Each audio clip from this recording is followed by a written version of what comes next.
안녕하십니까. 이번 주 창세기 강의입니다. 지난주까지 좀 어려운 일이 있어가지고 지난 주일날 루아가 폐렴이 걸려가지고 한 일주일 동안 병원에 계속 입원해 있었어요. 정확히 얘기하면 화요일부터였나? 화요일부터 입원해서 어제 퇴원했는데, 루아는 폐렴은 이제 거의 나가지고 좀 몸이 많이 좋아졌습니다. 근데 중요한 게 루아가 몸이 다 좋아지고 나서 우리 부부가 몸이 지금 너무 안 좋아.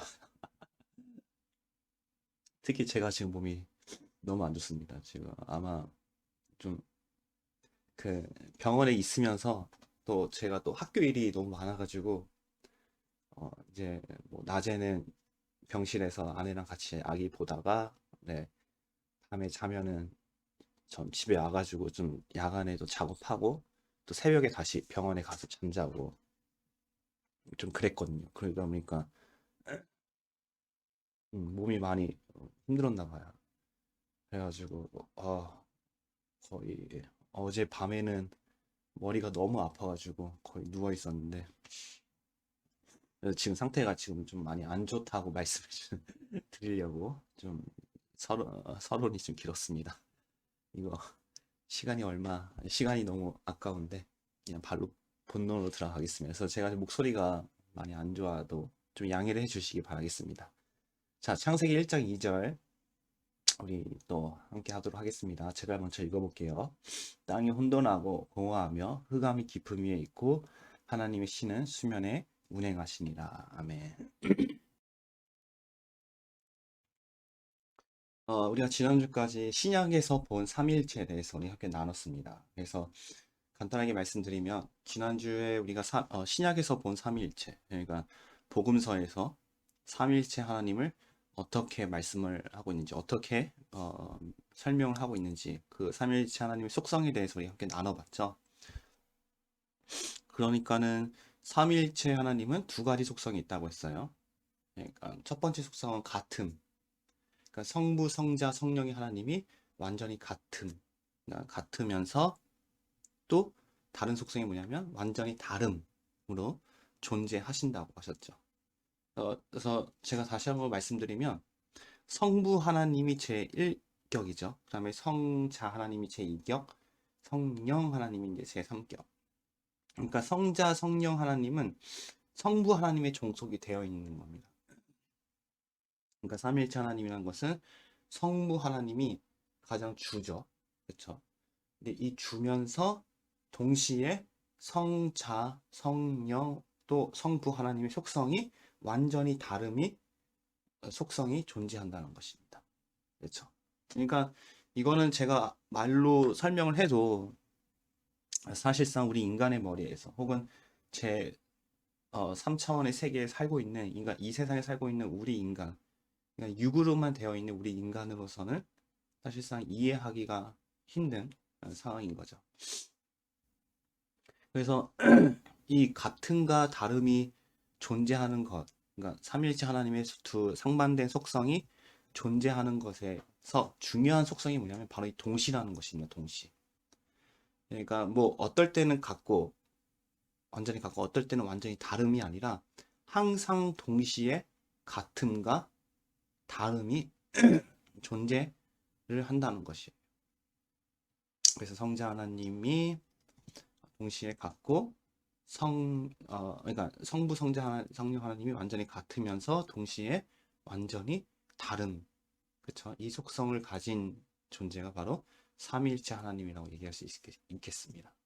그래서 삼위일체 하나님의 가장 중요한 속성이 뭐냐면 같음과 다름인데, 이것을 어, 그 삼위일체 하나님의 독특성이라고 뭐냐면 바로 동시에 존재한다는 것이죠. 우리 인간은 우리 세상에서 보면은 다름으로 존재할 수 있잖아요. 그러니까 다르게 동시에가 아니라 어떤 상황과 시간에 따라서 같을 수도 있고 다를 수도 있잖아요. 그렇죠? 그런데 삼위일체 하나님은 그거와 상관없이 항상 동시에 같음과 다름이 같이 공존한다는 것이죠. 그런데 중요한 게 뭐냐면 삼위일체 하나님의 이런 같음과 다름에 동시에 존재하는 속성이 완전히 상반된 속성이 동시에 존재한다는 이 현상이 어떤 무조건적으로 제4차원 세계에서 혹은 우리가 알 수 없는 어떤 신비적인 세계 속성이 아니라는 것입니다.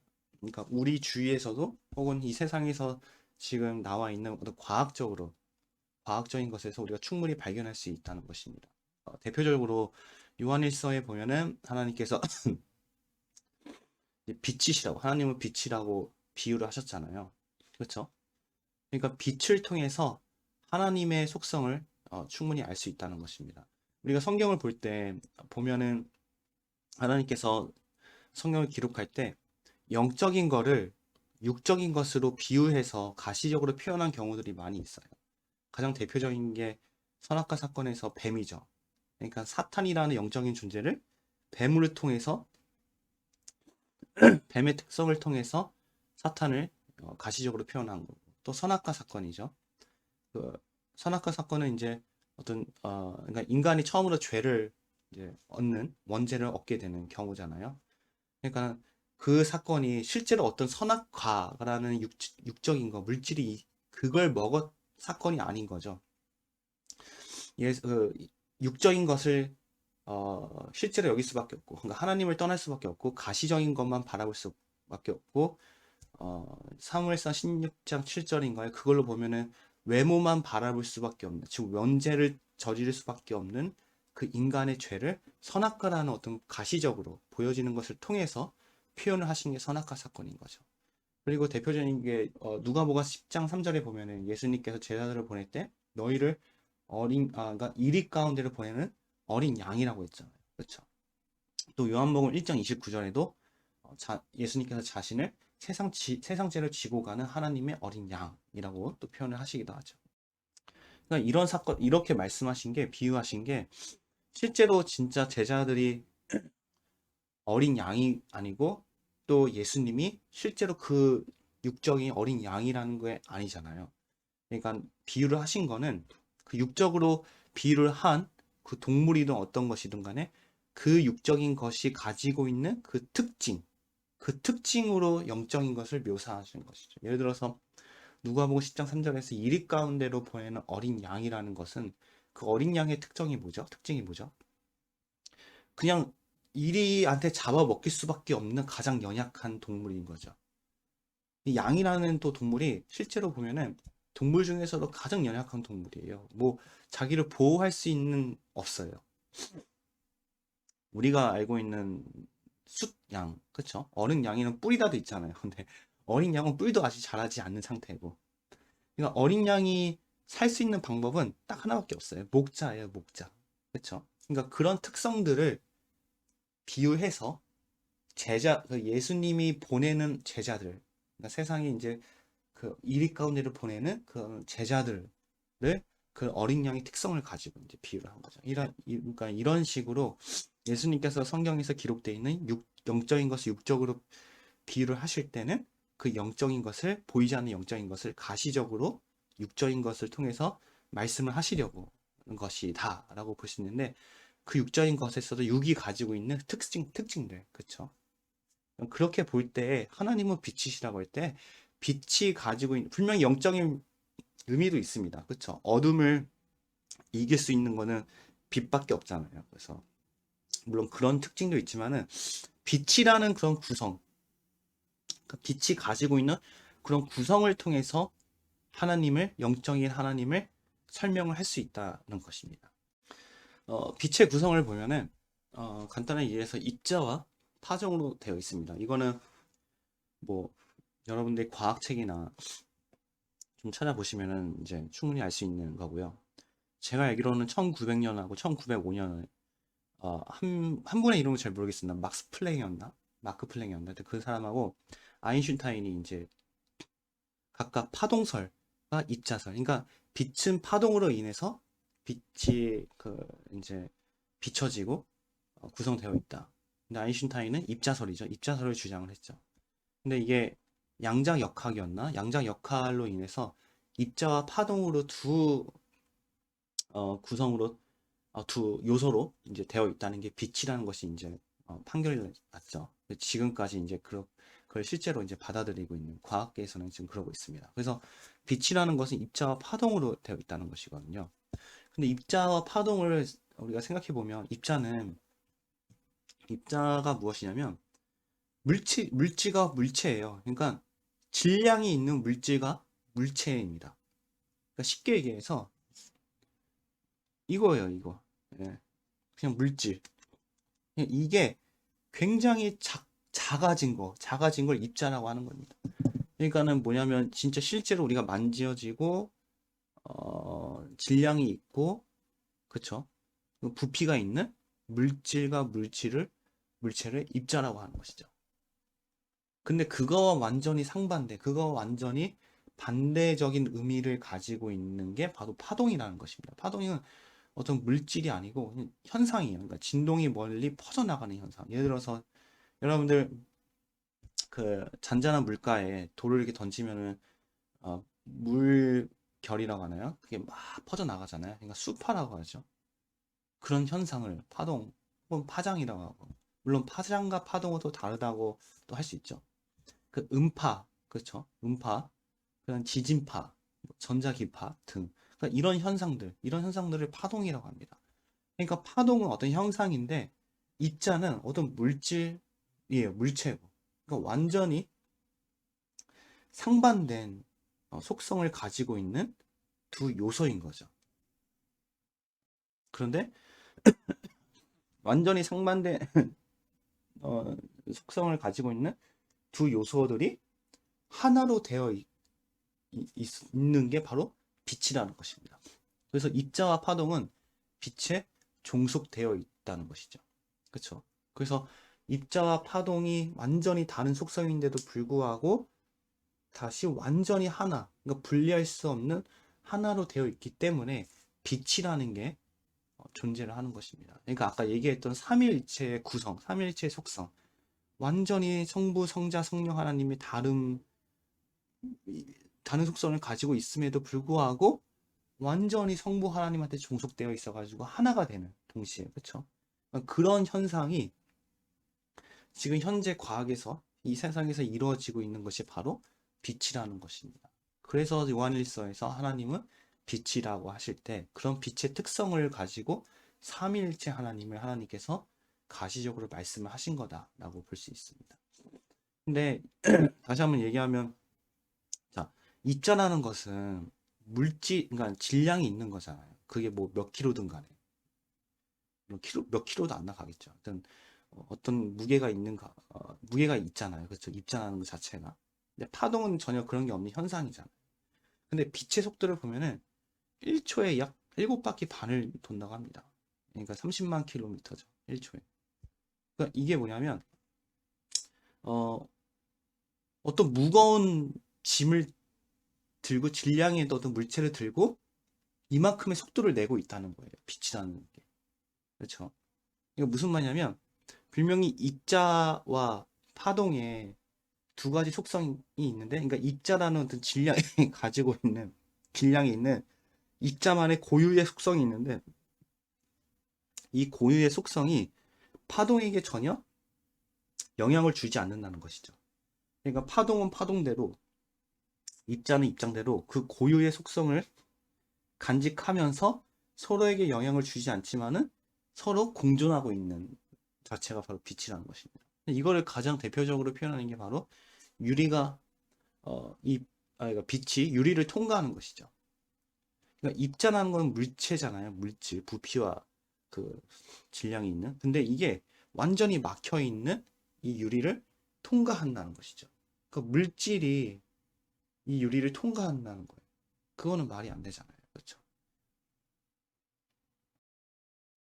그러니까 빛이라는 게 유리를 통과한다는 것은 아까도 말씀드렸다시피 입자는 원래 막혀 있는 그렇죠. 이 벽이나 유리를 통과하지 못하는데도 불구하고 입자라는 것이 그러니까 입자가 가지고 있는 고유의 그 속성이 파동에게 영향을 주지 않기 때문에 통과가 되는 것이죠. 근데 통과가 되면 입자가 없어져야 되는데 그대로 입자가 통과가 돼요. 그렇죠. 빛이 통과가 되기 때문에 무슨 말인지 알겠죠.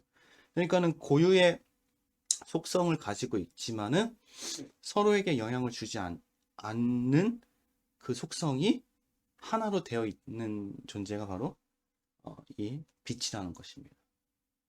이게 그 성경에서도 나와 있다시피 요한복음 20장 19절에 보면은 제가 한번 읽어보도록 하겠습니다.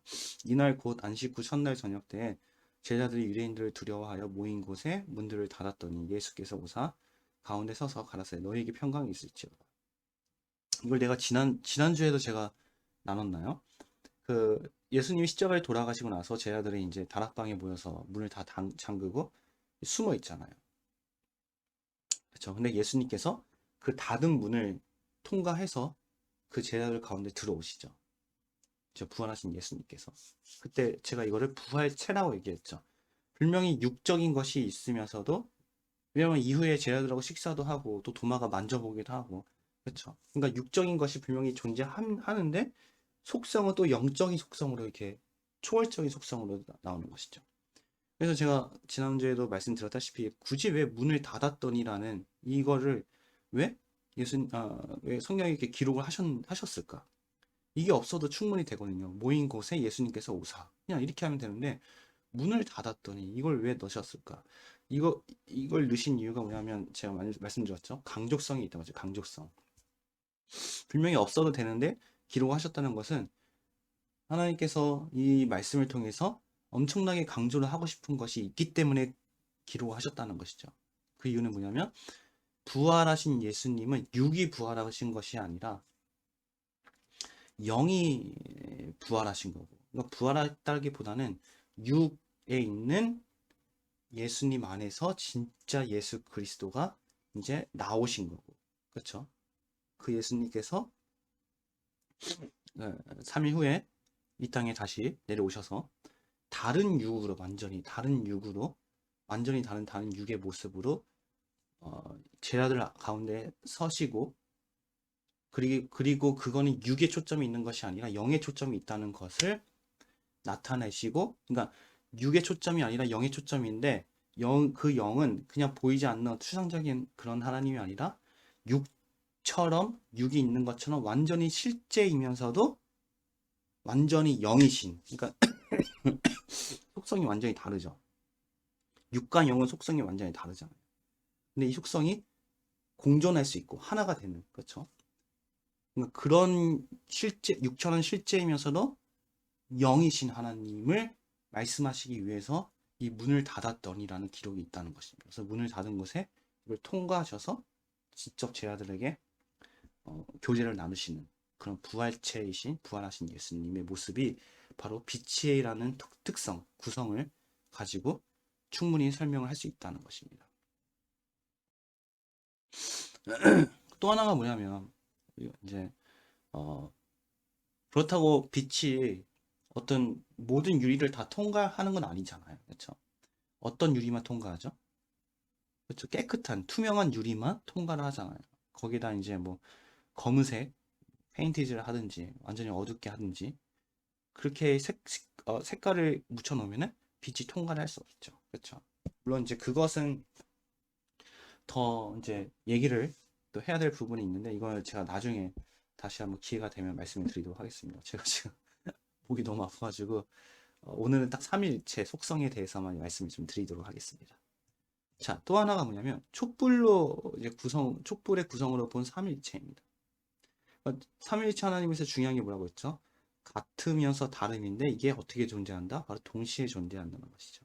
근데 촛불에서 불의 의미가 뭐냐면 빛과 열을 내며 연소하는 현상. 그러니까 즉 이거를 불이라고 합니다. 그러니까 불이라는 이 하나에 빛과 열이 종속이 되어 있는 것이죠. 그러니까 불 안에서 빛이 나기도 하면서 동시에 열을 내는 것이 바로 불이라는 것입니다. 그러니까 촛불이죠. 그러니까 그래서 이걸 나누면 불이라는 것을 성부 하나님이라고 될 수 있죠.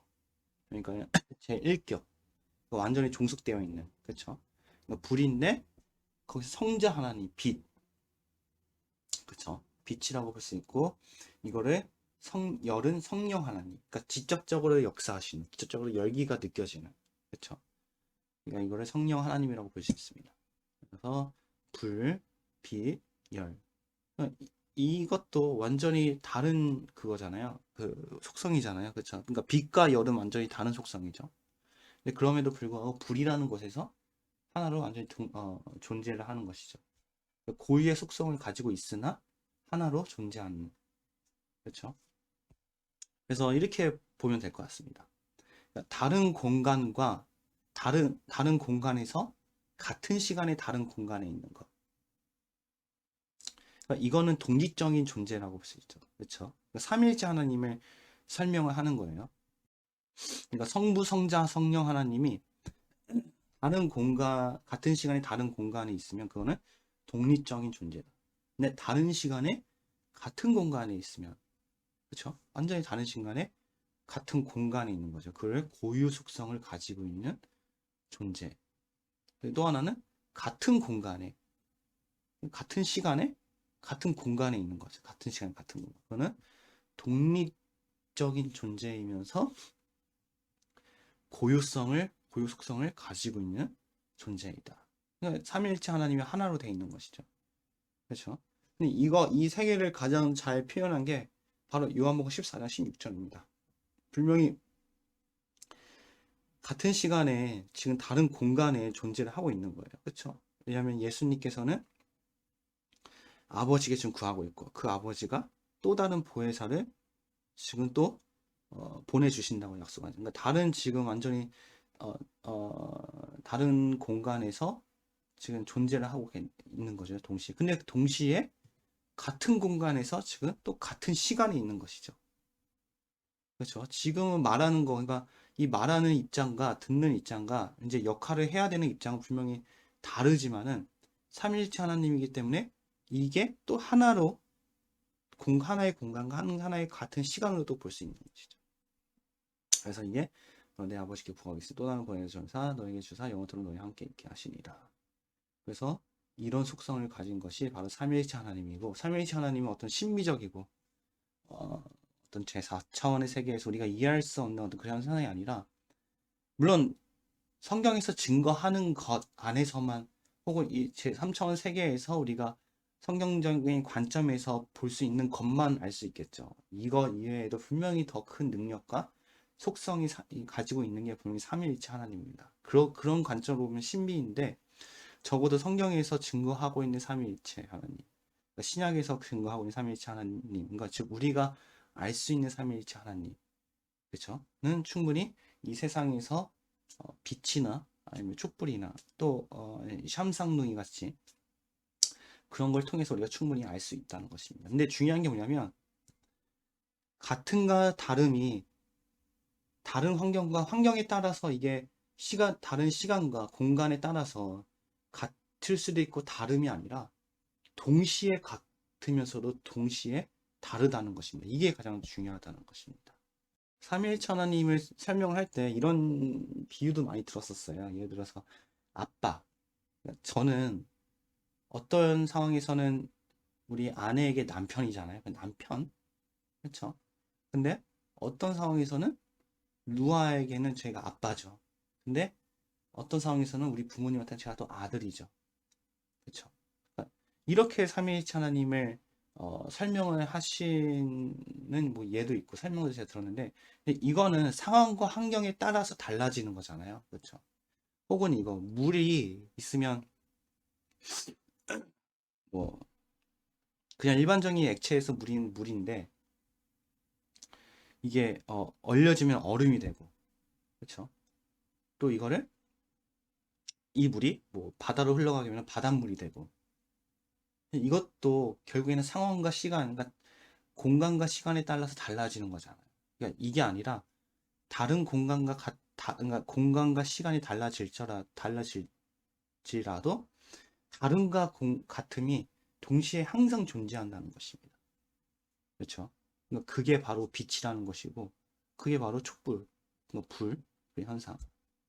그리고 뭐 아까 이거는 제가 말씀을 안 드렸지만 샴쌍둥이 같은 것도 잘은 모르겠는데 샴쌍둥이가 분명히 한 채에 있음에도 불구하고 머리가 두 개잖아요. 그렇죠? 그러니까 머리가 두 개 있다는 것은 뭐예요? 인격체가 두 개가 있다는 것이죠. 그렇죠? 그분들은 영이 두 개라는 것이죠. 영. 한 체가 있음에도 불구하고 인격체가 두 개이기 때문에 영이 두 개라는 것입니다. 그렇죠? 그러니까 완전히 하나인데도 불구하고 완전히 다른 속성을 가지고 있는 인격체 두 개가 동시에 존재를 하고 있다는 것이죠. 그러니까 그렇게 설명을 할 수 있다는 것입니다. 자, 여기까지가 삼위일체 하나님에 대해서 우리가 성경적으로도 한번 살펴봤고, 그 다음에 지금 현상에서 발견할 수 있는 어떤 과학적인 거나 현상들을 통해서 삼위일체 하나님을 한번 살펴봤습니다. 근데 이게 결국에는 창세기 1장 2절에서 얘기하는 하나님의 신, 그쵸? 하나님의 신은 결국에는 영이잖아요. 성령, 그쵸? 그러니까 하나님의 신, 성령을 통해서 그 성령이라는 것을 설명하기 위해서, 즉 하나님을 설명하기 위해서 삼위일체 하나님까지 우리가 한번 살펴본 것입니다. 이제 다음 주에는 창세기 1장 3절 이제 한번 나아갈 수 있겠죠. 예. 그러면 이번 주는 여기서 마치도록 하겠습니다. 네, 그러면 감사합니다. 안녕.